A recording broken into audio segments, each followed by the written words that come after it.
bill too. And you got a gas bill too. But you got a light bill too. And you got a gas bill too. But you got a light bill too. And you got a gas bill too. But you got a light bill too. And you got a gas bill too. But you got a light bill too. And you got a gas bill too. But you got a light bill too. And you got a gas bill too. But you got a light bill too. And you got a gas bill too. But you got a light bill too. And you got a gas bill too.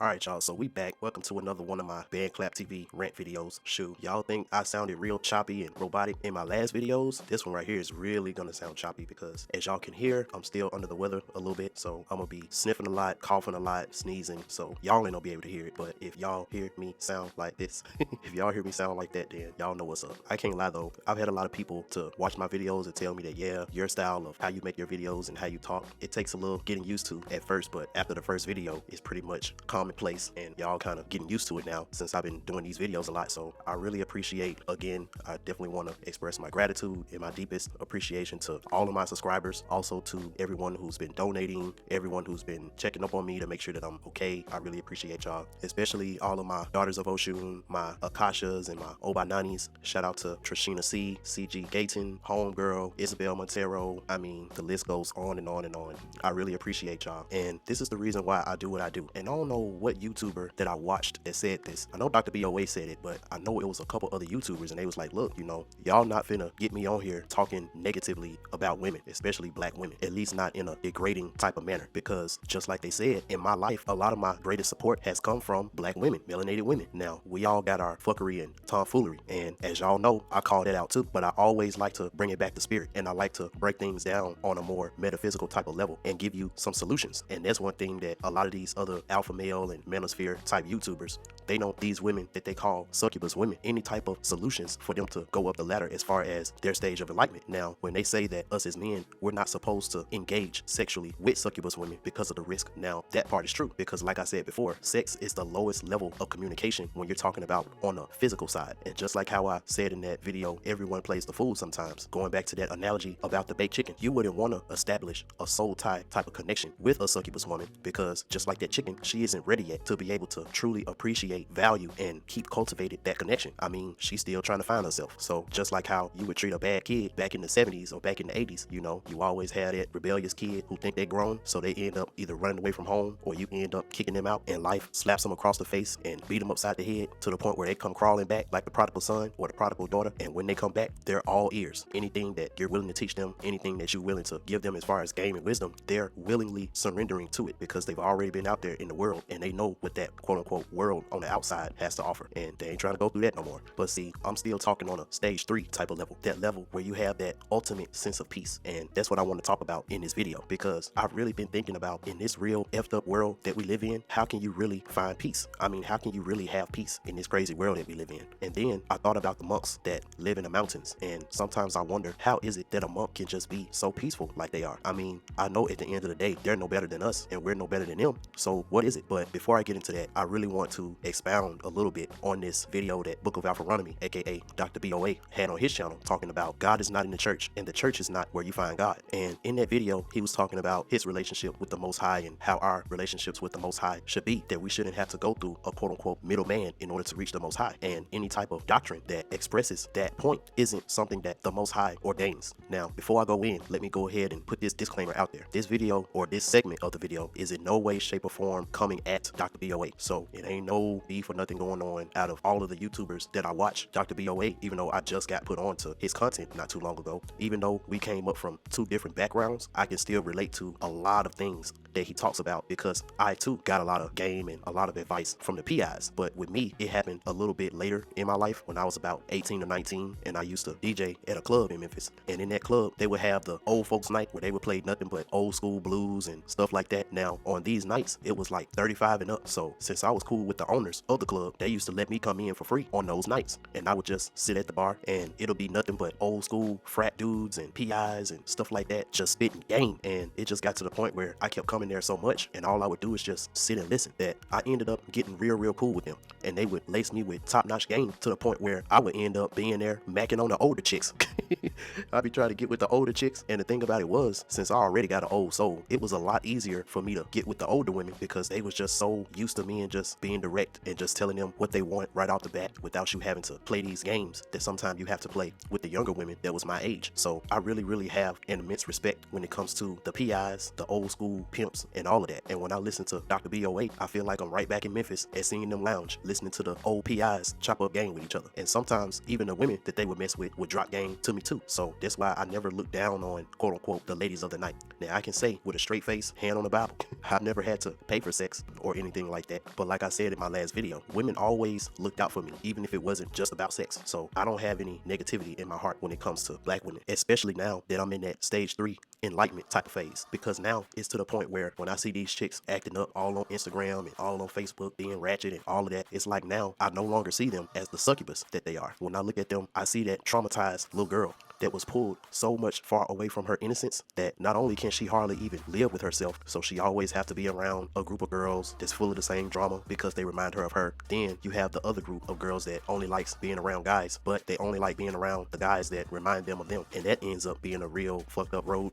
because how can you love yourself when you don't even know who you are anymore, because you done stuff your innocence so far down the drain due to all the trauma that you probably went through in your childhood that you truly don't know who you are anymore. Like these women that I be seeing, a lot of them look like zombies. I mean, straight lifeless. They live for attention and Instagram likes and all of that stuff, and they're full of chaos and drama. So for a guy, and the only thing that they were kind of taught and know how to do is to make their body look appetizing to the savage guys that they're trying to attract, because that's truly all that they feel like that they're worth. And since that savage dude is acting in his lower self, he's gonna put her lowest form of communication, aka her sex game, on a pedestal, versus how a righteous stage 3 type of dude would put her poom poom that's between her ears on a pedestal. So that's why when you get with these succubus type of women that's still on stage 1, that sex game is gonna be A1, but for right now that's really all that she has to offer. And even with that, it's a huge risk, because it's one thing that I forgot to touch on in my last video when I was talking about sex being the lowest form of communication. Just like how in the physical world you have STDs and pregnancies, in the spiritual world you have STEs and unrealities. Now I bet you're wondering, what the hell is a STE and an unreality? Well, just like how STD means sexually transmitted diseases, STE means spiritually transmitted entities. And in the spirit world, when you have lower level type of sex, aka you have sex with a succubus type of woman, you create unrealities. Now translation, remember when I said that all of these negative feelings and emotions and all of that are actually entities that latch onto you like a parasite. And the thing about it is, even though you can catch quote unquote spiritually transmitted entities without having sex, if you have sex with a woman that have multiple STEs attached to her aura and attached to her spirit, just like when you get married, so now her debt is your debt. When you make that quote unquote sexual connection to her, now all of the STEs that she has, if you're not protected no kind of way spiritually, and you're spiritually quote unquote going in raw, then you too will end up contracting these entities as well. And now with these entities attached to you, you will create an unreality. So let me give y'all an example of this right quick. Have y'all ever got with quote unquote a bad chick? Now you know that she crazy as hell, but her ass is fat, titties are big, you know that poom poom good, but it seems like every time you have sex with her and then you kind of get back by yourself for a while, and just all of a sudden you just start to feel these bad feelings, like out of nowhere you just start to feel depressed, and you're like, damn, why am I so depressed? Or you just feel drained, like, man, like why do I feel so drained? Why do I feel so down? Or out of nowhere you just get real sad, or you just want to just do something crazy out of nowhere. That's because that spiritually transmitted entity that she had on her is now on you. And if you start to act within that, now you're going to start creating an unreality, meaning that since you feel depressed, you might decide to go drinking at a bar or something, and then you get stopped by the police and now you got DUI and all of this stuff. Or you just decide to do something crazy, so you create an unreality, something that would be unreal if you had not messed with that succubus woman and contracted that spiritually transmitted entity on you. So now you go out and do some shit that you're gonna regret because you're not acting in your higher self. So now you're creating all of these negative type of situations, and the people from the outside looking in, they're gonna be like, dang, this shit just sounds so unreal. Like, I never would have known you to do something like this. It's just so unreal. Because the reality of the matter is, when you're in the astral realm and you're able to see things from a third eye, astral, spiritual type of perspective, if you was able to see how that woman looked spiritually, you wouldn't even want to connect with her on that type of level, simply because when we're talking about in the spiritual realm, when you have the same type of five senses that we have on the physical, but it's to detect and connect and to deal with spiritual entities instead of physical entities. That succubus woman is going to have a certain stench and a certain look about her that you wouldn't even want to deal with her on that type of level. But see, when we're living on this physical earth plane and our flesh being so weak, it's easy for us to negate and shut out the voice of our higher self that's trying to tell us that this chick isn't ready yet for sex. She needs therapy so that she can rid herself of all of these STEs, because the only thing that we're really seeing is her physical appearance. And when we look at her physical appearance, certain endorphins go off, certain chemicals go off in our brain and in our body, then our heart start beating real fast, and you know where all the blood goes.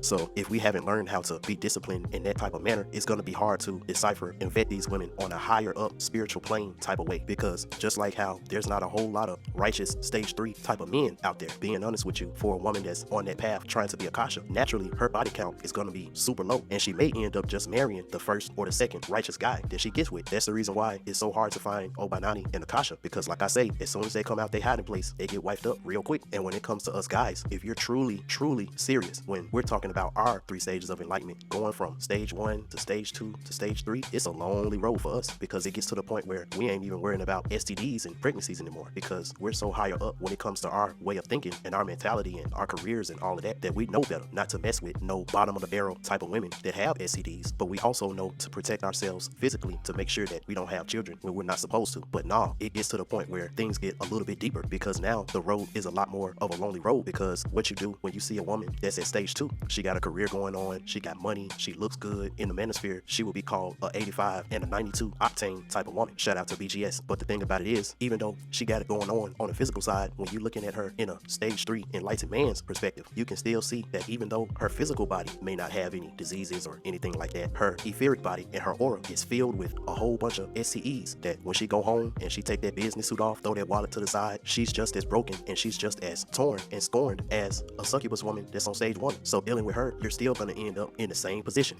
So on both sides, coming up in these 3 stages of enlightenment, it can be a real lonely road, but peace that you get on that stage 3 is priceless. It really is. So one thing that Dr. BOA talked about in his video, he was saying that anybody that tells you that you need to go through some type of middleman, like a pastor, a preacher, a priest, or even Jesus himself, don't subscribe to that type of doctrine, because you shouldn't need to have a middleman type of entity to connect you to the Most High. And the thing about it is, it's not only Dr. BOA who pointed this out, but also when you look at this westernized Christian faith, that's what's been drilled into our heads, and that's what's been tattooed in our minds. And the thing about it is, it's not just Christianity or the Judeo-Christian religions, because even the stuff that I'm into, which is African spirituality, I know with the research that I've done that Jesus, Yeshua, Habakrots, Alegua, Horus, Mithra, depending on the religion or the spiritual system that you choose to subscribe to, there's always going to be some type of Jesus-like figure that you can't even come to the Most High or come to the Father or whatever you want to call it without going through them first. That's why when we talk about the pantheon of the Orishas, when you go into the religion of it, before you can even deal with the Orishas, you have to put some type of offering out for Alegua first, because just like how Jesus sits at the right hand of Father God, Alegua along with Oshun sits at the right and left hand of Olodumare, which symbolizes the Father God aspect when we talk about the Orisha pantheon. Now we understand, at least the people who are awakened to the point where they can decipher this African spirituality the way the ancients intended us to decipher it. We know that for the most part, the Orishas wasn't actually real people that was on this earth. Now, some of them were fashioned after kings and queens who once ruled on this earth, but we know for the most part, when we're talking about the Orishas from an African spirituality type of level, we know that the Orishas represent different aspects of nature. They represent different aspects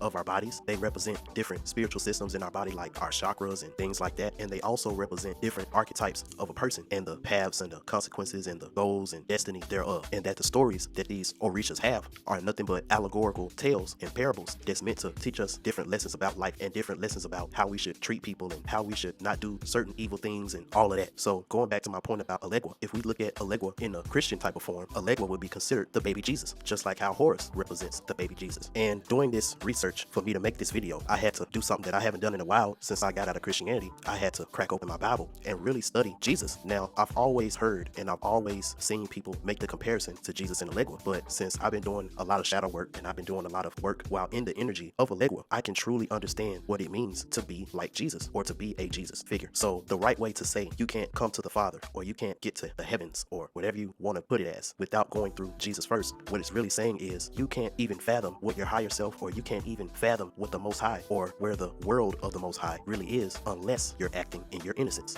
aka you got to be born again. Now when I say this, I don't mean born again meaning that you got to subscribe to a religion or you got to subscribe or be quote unquote initiated into a system of tradition, because that's the biggest misconception known to man. Number one, that it seems like every religious system except for Christianity, even though the Bible clearly states in Galatians 4:24 about it being something more of an allegorical type of book that should be taken in an allegorical type of sense. We've been taught, especially through the Judeo-Christian religions, to look at these things as literal and actual people that existed, which is further from the truth. Just like in our African spirituality, we're supposed to look at these things and these people as principles, parables, allegories, and overall lessons to how we should be and the things that we should be doing or should not be doing in order for us to survive in this world that we're living in. So to better prove this point right quick, I want to take y'all back to the famous John chapter 3. Now, I told y'all I've been doing this shadow work, and my mom even told me before I confirmed it with Akasha, in my past life, I actually used to be a preacher. I had 5 kids by 2 different women.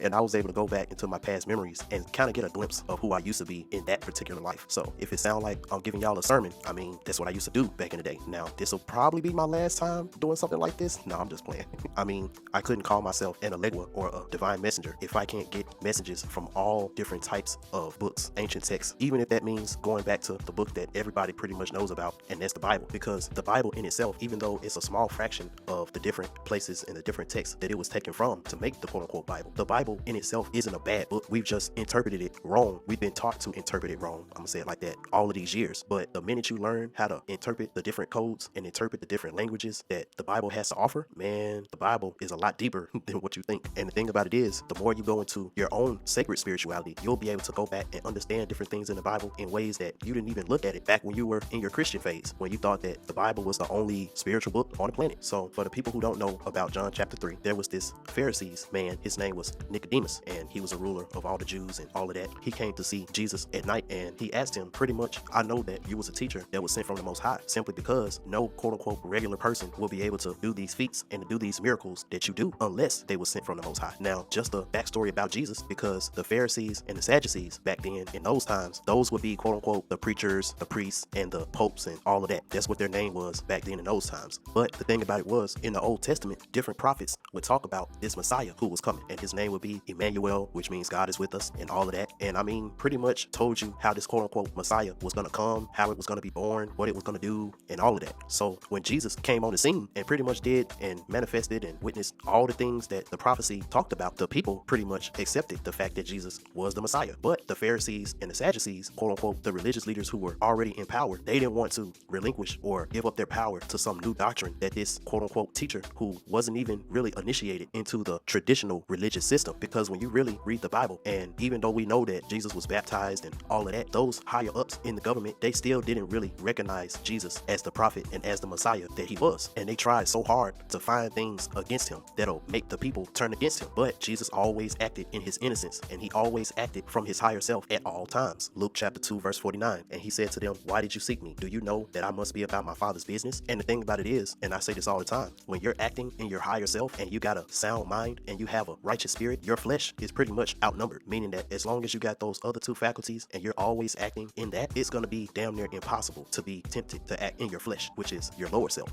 What is that example in the Bible? Let's go to Matthew chapter 4, because this pretty much shows you what I'm talking about when we're talking about it from the aspect of literally every single time that Jesus was tempted and tested, even on a physical type of level. Every time he acted in his higher self, the quote-unquote devil had to flee, and also his flesh was under his command, meaning that his flesh didn't have no type of authority over him. So Matthew chapter 4, it says, then Jesus was led by the Spirit unto the wilderness to be tempted by the devil. After fasting for 40 days and 40 nights, he was hungry. The tempter came to him and said, if you are the Son of God, tell these stones to become bread. And Jesus answered, it is written, man shall not live on bread alone, but on every word that comes out of the mouth of God. Again, when you're going up these 3 stages of enlightenment, that's when you get tempted the most, because there's not really an incentive for you to be enlightened, because this system of soulless beings can't absorb that type of energy. And then when we go to Matthew chapter 4 verse 8, this is what really got me, because it says, again, the devil took him to a very high mountain and showed him all the kingdoms of the world and their splendor. And this I will give to you, he said, if you will bow down and worship me. Jesus said unto him, away from me, Satan, for it is written, worship the Lord your God and serve him only. And then the devil had to flee, and the angels came to attend to him. Now, you know me, on an occult spiritual type of level, when I see that verse that says only worship the Lord your God and serve him only, when I say the Lord your God, because it didn't say the Lord God, it said the Lord your God, that means that the only thing that you should be bowing down and worshiping and giving praise to is your higher self, that higher self that chose not to inhabit your physical body, because like I said in my last video, you are so much greater than this body. Only a small piece of you is in this body living this earthly experience. That's why we have things called lower selves and higher selves, because our higher self is that part of us that chose not to be within this type of world and to stay on that cosmic type of level so it can lead us and guide us and make a way for us while we're here living this simulation called life. The best way to explain this is talking about when you take a cup of seawater out of the sea. That cup of seawater represents your body and the little bitty piece of you that's in that body. Now, when you leave this body, quote unquote, that water gets poured back out into the sea where it came from. That doesn't mean that the sea was greater than you. That sea is a part of you, meaning that the Most High God, aka your higher self, is still a part of you, but it's just so great and so massive and so grand that all of it couldn't even fit in this body, even if it wanted to. Only 6 protons, 6 neutrons, and 6 electrons of it was even able to fit in this body. So that's what that verse meant. So let's go back to John chapter 3, verse 4. Nicodemus said unto him, how can a man be born when he is old? Can he enter the second time unto his mother's womb and be born? And Jesus answered, verily, verily, I say unto thee, except a man be born of water and spirit, he cannot enter the kingdom of God. That which is born of the flesh is flesh, and that which is born of the spirit is spirit. And in verse 8 he says, the wind bloweth where it listeth, and thou hearest the sound thereof, but cannot tell whence it cometh or whether it goeth. So is everyone that is born of the spirit.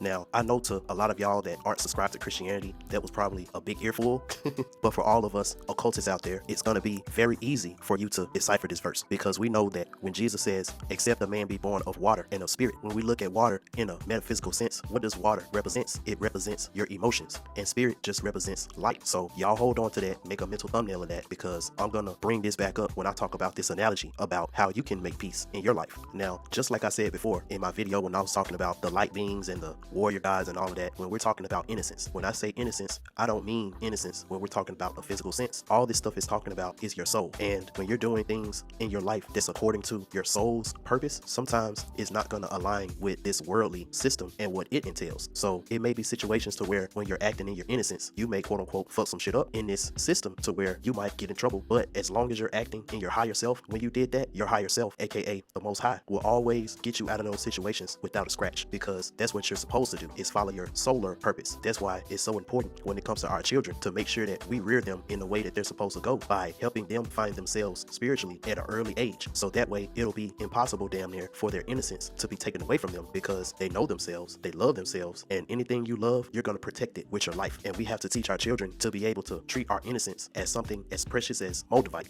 something that you need to guard with your life and with your entire being, because just like when we talk about Jesus, his power came from his innocence. Because like I said, I haven't seen any type of passage in the New Testament where Jesus was raped, molested, had to go to jail at an early age, or all of these things that this system of soulless beings put into our life to strip our innocence away from us. Jesus, he didn't have that. So he was truly operating in his innocence, which made him a light warrior. And that's the reason why it is so important to protect our light beings and our light warriors, because just like Jesus, who had 12 whole disciples around him that he helped out and delivered from the crimes and things that they was doing, he still had somebody in his pack, more than one person, that was gonna turn on him and that was gonna pretty much leave him to die, because as above, so below. Remember how King Herod made that decree, because he found out through the grapevine that it was a Messiah that was supposed to come and take his place as the king of the Jews and all of that stuff. So King Herod ordered for all the firstborn sons to be killed. But when it was time for those 3 wise men to come and see the baby Jesus, and they were supposed to go back and tell King Herod so King Herod's men can go and kill him, the Most High stepped in and told them instead to go the other way. And what that's pretty much symbolizing, as above so below wise, is that we have an organization too called the FBI that was manned by J. Edgar Hoover. And J. Edgar Hoover created this thing called COINTELPRO, the counterintelligence program, with a slew of other different initiatives and programs to try to prevent another black messiah from surfacing in a mainstream level, the same way that King Herod was doing back in the Bible days. And the thing about it is, look at our quote-unquote black messiahs that we've had in our day and time, who's been crucified by the government, the same government that killed Jesus. And also think about how many messiahs that we've had in our day and time that was killed by people that look like them, people that were in their circle. Think about that agent who got the leader of the Black Panthers killed.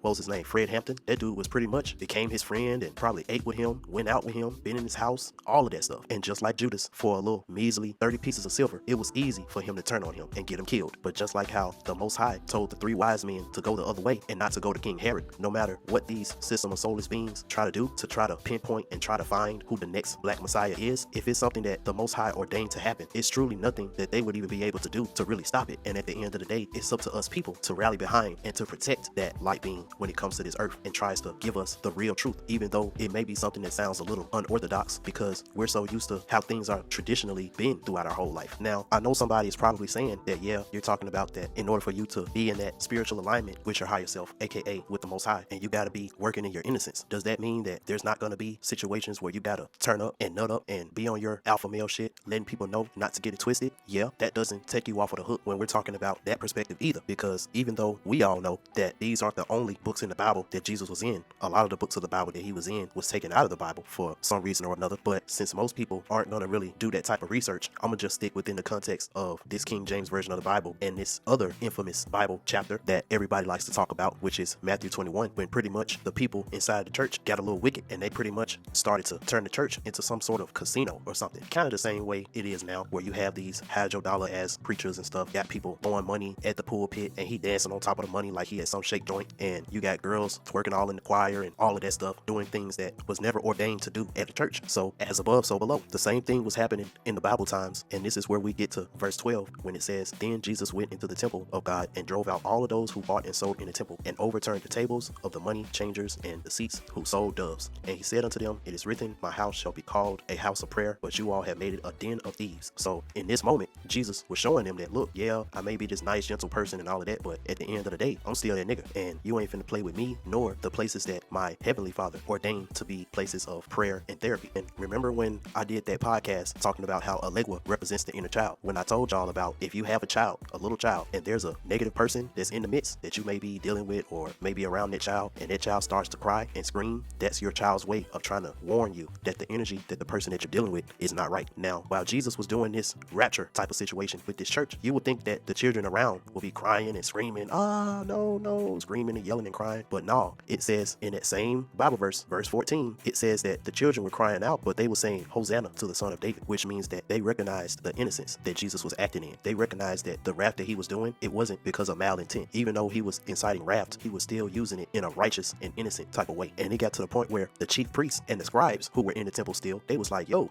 do you hear what these children are saying? And Jesus was like, yeah, haven't you ever read that out of the mouth of babes come wisdom and praise? So if that don't tell you and explain to you that even though you're acting in your innocence as a light being, sometimes you gotta put that warrior god energy on as well to set some things straight. But like I say, as long as you're acting in your innocence, even though you're doing some rapturous stuff, you're still gonna be protected because you don't have malintent when you're doing it. Now, as we go on in this Matthew chapter 21, we found out that after Jesus did all this stuff to the temple, he was smart enough not to go to sleep in the same place because in verse 17 it says, then he left and went out of the city to a city called Bethany, where he lodged there. Now, this is the part of the Bible chapter that Jesus really reminded me of the energy of Alegua, because as I told y'all in my video called It Takes a Fool to Learn a Game, I told y'all some similar stories about how Alegua would do a lot of childish things and had a lot of childish ways about him. But since Alegua represents the divine child and the divine essence of a child, there was always a divine lesson to the quote-unquote mischief. So we can find that the more we keep reading in this Bible verse. So we go to verse 18 and it says, now in the morning he returned to the city. He was hungry, and seeing that a fig tree on the road, he came to it and found nothing on it but leaves. And he said to it, let no fruit grow on you ever again. And immediately the fig tree withered away. Now, when I looked at this verse, I could really see the childlike immaturity that you would think on first glance. When you hear that, you're like, are you serious? Just because you was hungry and the fig tree didn't have no fruit on it, you was just like, this fig tree shall never grow fruit again, and it just wither away. But see, when you deal with someone that's acting in their innocence and they act out and do something a little crazy, there's always a method to the madness. So let's keep reading. When the disciples saw it, marveled, saying,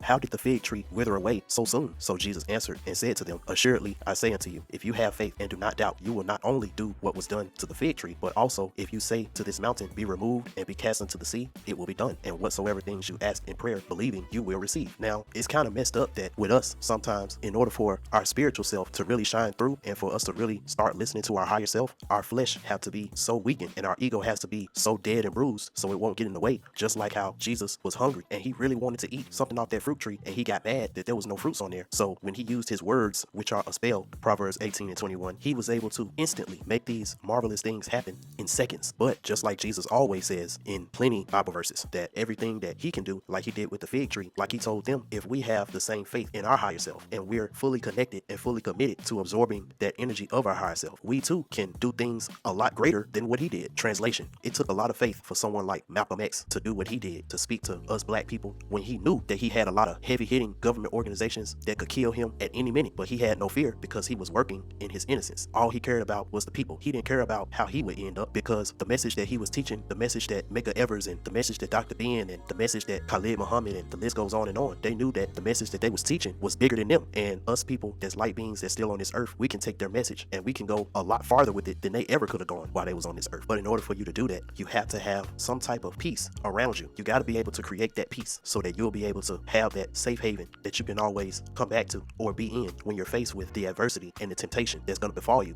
So when we talk about peace and we talk about how to create that peace around you and all of that, it takes me to a Bible verse, Matthew chapter 11, where Jesus says, "Come to me, all of you who are weary and burdened, and I will give you rest. Take my yoke upon you and learn from me, for I am gentle and humble at heart," aka for I am meek and lowly at heart, "and you will find rest for your soul. My yoke is easy and my burden is light." So pretty much with this verse, and this verse alone really, if you know how to decipher this verse on a more occult and a more metaphysical type of level, it'll really explain to you how a monk can be so peaceful in his life, and it also can show you how you can create peace for yourself anywhere that you're at. So let's take the first sentence. It said, "Come to me, all of you who are weary and burdened, and I will give you rest." Pretty much he's saying that everyone who's weary and filled with burdens, come to me and I'm gonna teach you the game about how to live this peaceful life that I'm living. Because see, this is the main gripe that I really have with the quote unquote mainstream Christians, because see, everyone wants to say that they're trying to be like Jesus. And going back to that verse about life and death is in the power of your tongue, the reason why a lot of these quote unquote Christians, mainstream Christians, because I'm not talking about all Christians, the reason why they go through the things that they go through, they think is negative sometimes, but a lot of them, they truly don't put into account what it actually means to be Jesus. And this goes back to the reason why they say in Christianity that Jesus was so divine and there'll never be another and all of that type of stuff. And that's further from the truth, simply because this system of soulless beings that run this world that we're all living under, at least for the time being, like I told y'all before, they study our astrology, they study different things about the stars, and see, they can't go as deep as we can go because it's been by design that it's just certain things and certain places that you just can't go and can't do unless you have a soul. But for the most part,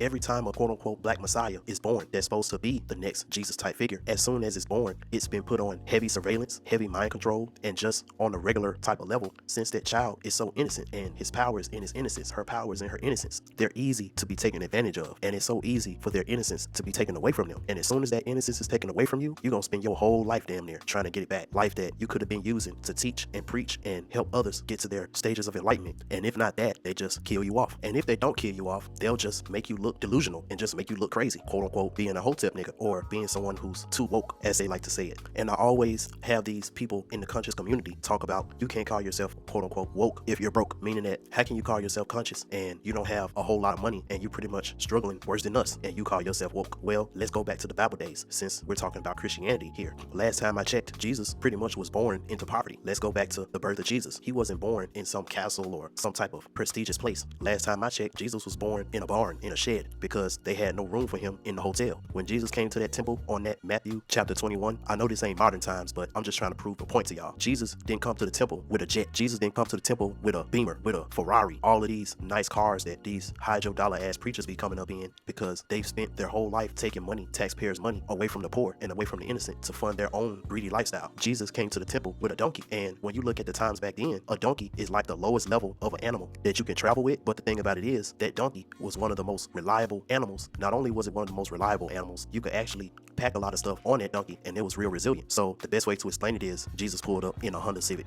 Jesus pulled up in a 07 Honda Accord, meaning that Jesus wasn't rich. I've never seen a Bible verse where it said that Jesus had a house or that Jesus had a mansion or any of that stuff. And remember, Jesus was loved by the people. He had love everywhere he went. But just like Matthew 19:24 says, he said it out of his own mouth, "Again, I tell you, it is easy for a camel to pass through the eye of a needle than for a rich man to go to heaven." So just like how Bobby Hemmett used to say all the time, some of your most righteous people, I mean truly righteous people on this planet, they don't really really have a whole lot of money like that. Some of them may be living from paycheck to paycheck, just like how I used to listen to Bobby Hemmett lectures all the time, and he would talk about how his lights might be cut off tomorrow if nobody buys anything from him, and how he was so humble and he was so powerful in his magic and he was so powerful in the stuff that he spoke and all of that. But looking at his personal life, Bobby Hemmett was pretty poor, at least what he portrayed when it came to what he said on the TV screen. And I can kind of back that up simply because even with me living the life that I live, even though I progressed so much spiritually and mentally and all of that, I've always had problems with money, just like Elijah. Elijah, he was living in the wilderness like Tarzan damn near, but Elijah, he never really complained or he never really wanted for anything because he was so in tune with his higher self. He was so in tune with nature that every time he got hungry, the ravens came and gave him meat and gave him bread and all of this other stuff, meaning that true righteousness comes in emotional and spiritual enlightenment, aka John 3 chapter 6, that which is born of flesh is flesh, that which is born of spirit is spirit, except a man be born of water and of spirit, meaning that if you chasing money and you chasing women and you chasing all of these material possessions that has to do with appeasing your ego, and you don't put none of this energy into trying to see what your higher self wants you to do and what the Most High wants you to do, you're never going to live that life of peace that you want to live, simply because material things are always going to be evolving. Just like that alpha male stage 2, that stage can be so infinite simply because being alpha changes with the times. Being alpha back in the 1800s or back in the 1940s isn't the same alpha that's being described in the 90s. The way an alpha male looks in the 90s isn't the same way that an alpha male is going to look in 2019. But in the Bible it says heaven and earth shall pass away, but my words will never pass away. Translation: whatever path that you decided that you was going to embark on before you came to this earth, that path is never going to change. Now, what stage in your life that you're actually going to decide to jump on that path, that's up to you. But once you get the information and once you find out from your higher self what that path is, and you still playing around trying to straddle the fence and all of that, aka Matthew chapter 6 and 24. See, I told y'all I got these receipts for days.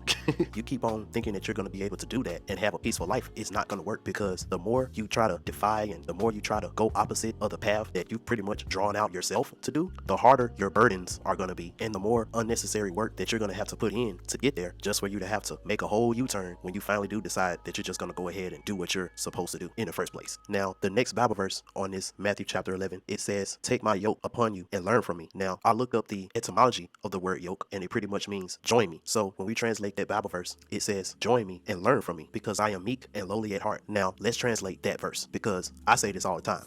When you say that you're meek and lowly at heart, you pretty much saying that I ain't shit. My ego does not define me. I am that I am, and who I am is a lot greater than what you see in front of you. So I could never define myself based on this earthly flesh that you see me in your physical eyes. That's what I am meek means. And then when he says I'm lowly at heart, that pretty much means that you can learn from me because my intentions are pure. I don't have no malintent to lead you astray. I'm not no Jim Jones ass nigga that's gonna lead you to your own death and make you drink some Kool-Aid and all of that. I'm not no hide your dollar ass type of preacher or prophet that's gonna make you give me unnecessary money and stuff like that in order for you to follow me. I'm lowly at heart, meaning that, man, I just want to see you win, dog. That's all I care about. It's not about me. It's about being able to put another black brother or another black sister on this path to enlightenment, so that way you can be greater than me and you can go out and use the things that I taught you along with your own experiences and help somebody else who was once like you. See, I can fill in these blanks because when you at the crossroads and you go to Papa Legba, or you go to the crossroads and you go to a Legba, this is what that energy is going to tell you. And this is the reason why a lot of us are so poor. Papa Legba is an old man at the crossroads. He got his dog with him, but when you see him on the outside, he looks poor and lonely. But that's so farther from the truth. Just like how we see a lot of these righteous men and they may be homeless. They may not have the quote unquote rich lifestyle. I mean, they probably could. Shoot, I probably could make me a Patreon right now and put a lot of these videos on Patreon, have niggas paying me, all of this stuff, but I just don't feel led to do that. It might be something that I do in the future for some other type of videos, but I just feel like this information needs to be heard. And see, that's the problem with people who are meek and lowly at heart, because they have so much in their heart to give that could actually make them super rich, but they look at the world and they look at how sick their people are and how poor their people are, and they're like, man, I feel bad taking money from my people because I really feel like this information can help them and heal them. And then the Bible verse says, "And you will find rest for your soul," meaning that the stuff that I'm gonna tell you and the stuff that you're gonna see, it may not sit well with you physically, but if you abide by these things and if you listen to your higher self like the way I'm teaching you how to do, and you start working in your innocence, you're gonna have a joy that's gonna cultivate inside of you that this world didn't give to you, and that joy is gonna be so great and that joy is gonna be so magnificent that people are gonna flock to you when you least expect it. Resources are gonna flock to you when you least expect it. Just good things, joyous things are gonna just flock to you, just gonna be attracted to you, magnetized to you. See, that's where the whole law of attraction and all of that stuff comes in, because you're putting so much positive energy out. What you put out is gonna come back to you, and however it comes back to you and you're grateful for it, then you're gonna get more blessings and you're gonna get more positive things happening to you. And last but not least, he says, "For my yoke is easy and my burden is light." So when I read this Bible verse back when I was a kid, and I would ask my uncle who was a pastor, what does that mean? My yoke is easy and my burden is light. I got a lot of confusing answers, and sometimes when you look at these different Bible verses and stuff like that, sometimes it's best to get a visual so you can truly see what things meant back in those times, kind of like a visual Strong's Concordance. So I looked up the word yoke, Y-O-K-E, and this picture that you see in front of you, this is what came up. And the thing about it is, when I finally saw the visual of it, it's like everything just made sense. So as you see in front of you, that piece of wood that's conjoining the two bulls together, that's what a yoke is. And the carriage that yoke is pulling, that's the burden. So when he say that my yoke is easy and my burden is light, it goes back to that John chapter 3 verse 8 when I said the wind blows wherever it pleases. You hear the sound, but you cannot tell where it comes from or where it is going. So is everyone born of the Spirit. Let's talk about the occult for a minute. Look at the Fool tarot card. Let's talk about the Orishas. Look at Eshu. What are all of these things have in common? Little to no baggage.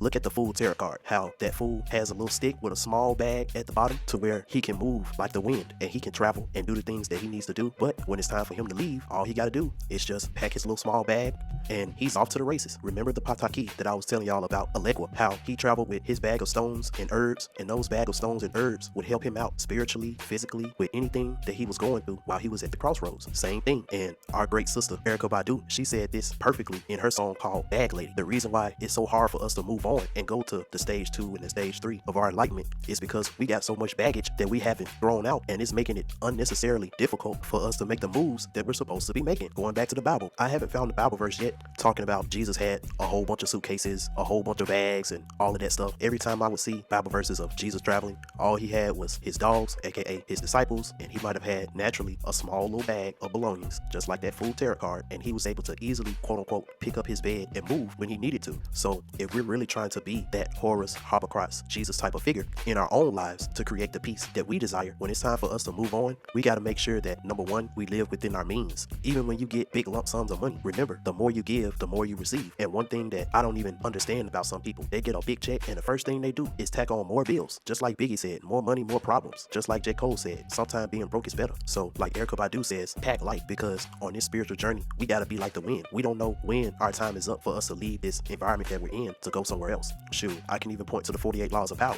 because at the end of the day, baggage could mean when it's time for you to make that move, you might have to leave some of your best friends behind. You got to be able to emotionally detach yourself away from certain things. You might have to leave some of your family behind. You might have to leave your wife, your girlfriend, in extreme cases, sometimes even your children. Shoot, I know some of those disciples had some children that they had to leave behind so they can follow Jesus, and if they had to do it, what makes us so exempt from it? At the end of the day, when you die alone, and you have to leave them behind. So like the Southern folks say, I would heat rather to do it while I'm living, so that way when I come back into the life, I'm that righteous stage 3 type of person that's gonna come back like Santa Claus with gifts and jewels and gems that they'll never be able to get from somewhere else, than for me to disobey my higher self just to appease my ego, just to appease the socialist agenda, and end up passing away unfulfilled and leaving my children and leaving all the people that I left behind with nothing. So to wrap this thing up, because I ain't mean to talk on here this long, but you know I always like to have my receipts, so I had to do a lot of research in the Bible, and it confirmed everything that I was thinking, especially when I was thinking about Alegua. So in essence, we're all fighting the same battle. So how do you create peace in your life? This is where one of my famous analogies come in at. So this analogy is going to be about a man building a house from the ground up, because see, it starts from a thought. This is the reason why your childhood innocence is so important, because when you're in that childlike innocent state mentally, that's when you're most creative. And when you're trying to create a peaceful situation for you to live in, it's important that you have that childlike creativity, because that's what's going to shield you from the arrows and the bullets that these soulless beings and their minions is going to try to throw at you. Because remember, all skin folk ain't kinfolk, and all beings with brown skin don't have a soul. So a lot of the heat that you're going to get when you're trying to create this quote unquote peace for yourself, sadly, a lot of it is going to come from people that look just like you. So first you start out with the idea, meaning that you start to create in your mind, you start to create in your head what your version of peace is going to be like. And then you take a journal or you take something and you start to write down the quote unquote blueprint of your house, meaning that you start to write out all the things that in your own world will provide you a peaceful life. Now, this is going to be different for everybody. So when we talk about monks,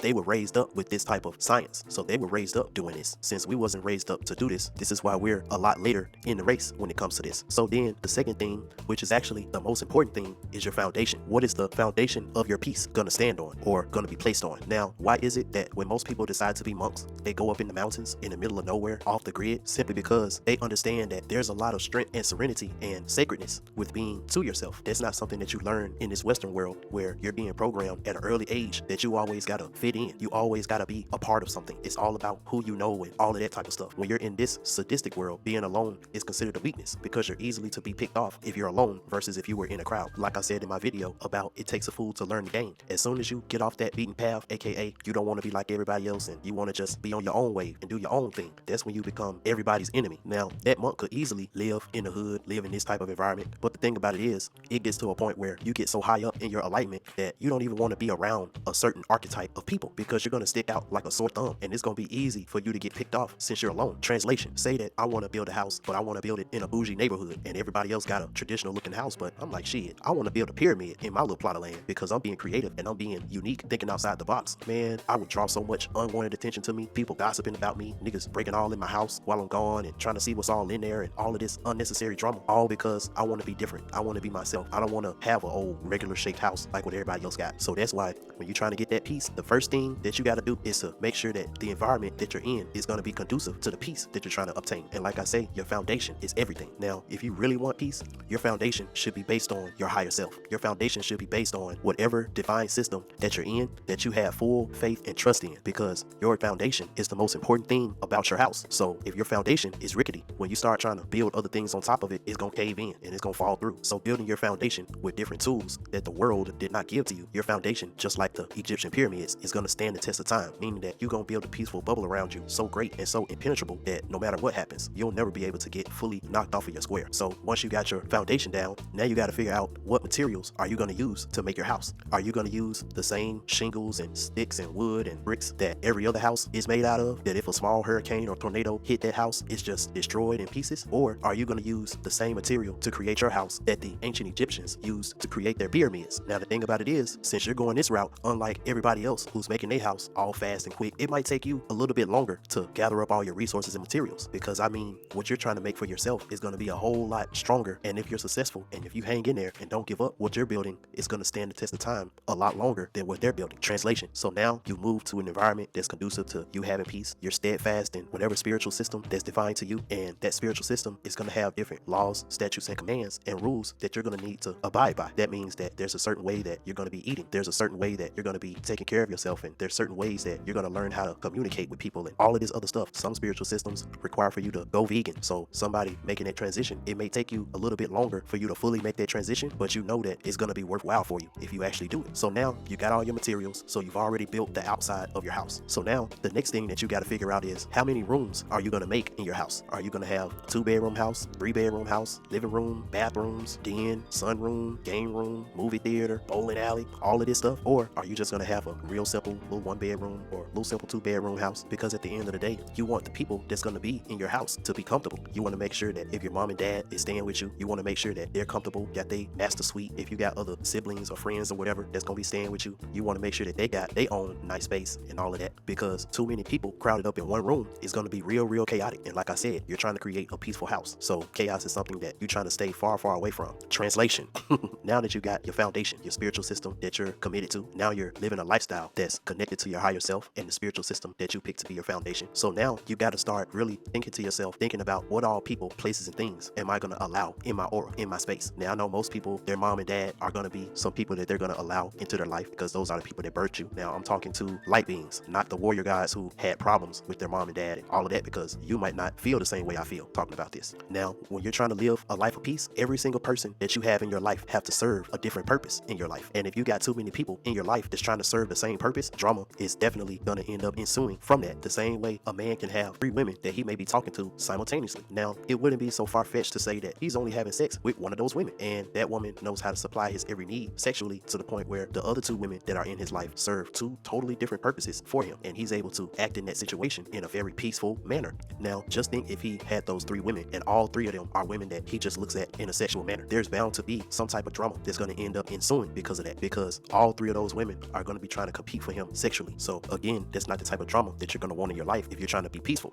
So now back to the house analogy, because now you got everybody in your house that you want in your house. Everybody has their own purpose, and the other thing is, everybody that's in your house has to be contributing to the bills and the rent in some type of way, because at the end of the day, it took a lot for you to get that house. It took a lot for you to build it. It took a lot for you to get everything the way it is, and the last thing that you want is to get kicked out of your own house simply because you wasn't able to keep up the bills and stuff. And the main 3 utilities that I'm going to be touching on, at least in this analogy, are the lights, gas, and water, as well as rent. So as long as all the people that's in your house is contributing to the lights, the gas, the water, and the rent everything goes smoothly. But the minute someone that's in your house comes in and they don't contribute to anything at all, that's when you have, quote unquote, a freeloader. And the thing about it is, you don't want a whole lot of freeloaders in your house, because it gets to the point where the bills start to get so outrageous and it's not fair for the other people in the house that's paying the bills. And since you're the central person that needs to make sure that everything in the house is being harmonious and peaceful, if those freeloaders continue to stay and use up all the lights, gas, and water and all of this stuff, it's going to get to the point where the people that's living in the house that are paying the bills, they're going to get sick and tired of that, and they may end up moving out. And all of that extra money that they used to pay, now that's going to fall on you. It's going to create drama. It's going to create chaos. And again, it's not something that you want if you're trying to be peaceful. Translation: the gas represents your ego. The water represents your emotional body. The light represents your spiritual body connecting to your soul. And your rent just represents you being able to keep them in your life in general. So what I'm trying to say is, when you're trying to live a peaceful life, everyone that you let into your life needs to be contributing to your happiness and positivity, whether it's on an emotional level, whether it's on a spiritual and solar level, or whether it's on an egotistical type of level, where they're always giving you that positive motivation to boost your ego up so you can go out and grind harder. And the more you let people into your life that don't contribute nothing to you emotionally and spiritually and physically, and you're just letting these parasitic people leech off of your energy, it's going to get to the point where you're going to start showing signs of drainage, and you start going off on your family, and you start saying things and doing things that you wouldn't have done if you had a sound mind, simply because with you having all of these parasitic people around you, they're bringing STEs to you, which makes it hard for you to think rationally. And as a result, you end up burning bridges that you wasn't even trying to burn, that you wouldn't have burned if you was in your right mind and didn't have these parasitic people around you and they wasn't contributing nothing for you. And last but not least, you're most at peace when you have at least either a 2-bedroom house, or you got like a 3-bedroom house, but you run it like an Airbnb type situation, to where you built you a house that you can easily manage on your own. But just when you want some extra money from time to time, you decide to rent out a few of your rooms. But those people that stand in those rooms, it's only temporary. And as soon as their time is up staying in that room, they got to move out. So that way you could be by yourself again until you're ready to do it all over. Translation: just because you have these people in your life now that's helping you out and contributing to you and all of that, you're never supposed to be so dependent on them that when it's time to let them go, it's going to hurt you spiritually, mentally, physically, and emotionally. That's why it's so important for you to live in your means and make sure that your foundation is good. So that way you can pretty much live alone and be straight. Now, if you want to get a female companion to join you for a while and enjoy your company, you can do that, but you're not so wrapped around her and you don't have no type of contractual agreements or anything like that. So when she's stood her course with you, like the great Yemoya, she can have a smooth transition out of your life. And when she's out of your life, you're not hurting any. Like, you're straight, because if worse come to worse, you can always handle the full rent and the full bills all on your own. You just like the company from time to time. And that, my friends, is how you can live a peaceful life, even in this crazy and twisted world that we live in. And like I always stress to y'all, you being in your innocence, that's the key to all of this. That's where all your power is. That's why us as black people, it's so pivotal for us to get this Akashic record therapy. I know it might sting a little bit to some of y'all, it might hurt real bad, but you got to get it, because you got to be able to go back to your childlike essence and go back and get that power so you can build your house that's gonna make you peaceful. You can't get to heaven, you can't get to your higher self, you can't get to that peaceful existence that you always wanted to get to. You can't get there without your divine innocence, because that's where your imagination is. That's where your dreams are. You lose that, it makes this world a very cold and dead place to live. I swear, y'all, it really does. So shout out to Dr. BOA. Shout out to everyone who watched this podcast all the way to the end, who listened all the way to the end. I appreciate y'all. And as always, y'all can find me on Facebook, BandClap TV. Make sure y'all subscribe to my YouTube channel, BandClap TV. Also, for any consultations or any donations or anything like that, my email is shopmeliamar@gmail.com. That's also my PayPal link. I'll also have my Cash App below too.